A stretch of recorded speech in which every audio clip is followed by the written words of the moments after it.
నమస్కారం అండి. నేను మీ డాక్టర్ రమ అఖిలేష్ పీడియాట్రిషియన్. పిల్లలు లెట్రిన్‌కి వెళ్ళినప్పుడు అది రంగు ఏ రంగులో ఉంటే అది ప్రాబ్లము, ఏ రంగులో ఉంటే నార్మల్ అర్థం కాక చాలా టెన్షన్ పడుతుంటారండి.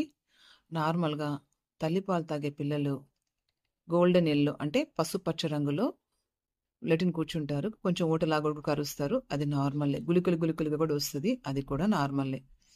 తర్వాత గ్రీన్ కలర్ అంటే ఆకుపచ్చ కలర్‌లో వస్తే అది కూడా పెద్ద భయపడాల్సింది ఏం లేదు. దాంట్లో అన్‌డైజెస్టెడ్ ఫుడ్ ఎక్కువ ఉన్నట్టన్నమాట. జీర్ణం కానిది ఎక్కువ ఉన్నట్లు అనుకోవాలి. ఎర్రగా కానీ, నల్లగా కానీ ఎట్టి పరిస్థితుల్లో లెట్రిన్ కూర్చోకూడదనమాట. ఎర్రగా కూర్చున్నా అంటే ఆ పాత్‌వేలో ఎక్కడో బ్లీడింగ్ అవుతున్నట్టు. అది నార్మల్ అస్సలు కాదండి. నల్లగా ఉన్నా కూడా ఎక్కడో అంటే కొంచెం పైన పార్ట్‌లో బ్లీడ్ అవుతున్నట్టు అది కూడా నార్మల్ కాదు. ఇమ్మీడియేట్‌గా మీ పీడియాట్రిషియన్ దగ్గరికి తీసుకెళ్ళి ప్రాపర్ కాజ్ ఏంటో తెలుసుకొని ట్రీట్ చేయకపోతే బిడ్డకి ప్రమాదం.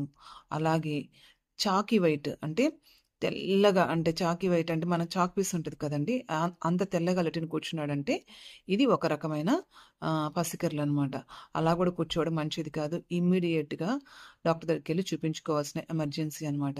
సో, రంగుల పట్టి ఇలా ఉంటది. మీరు అవగాహన చేసుకొని ఇమ్మీడియేట్‌గా మీ డాక్టర్ దగ్గరికి తీసుకెళ్ళి పిల్లల యొక్క ఆరోగ్యాన్ని నెగ్లెక్ట్ అయితే చేయొద్దండి. Thank you.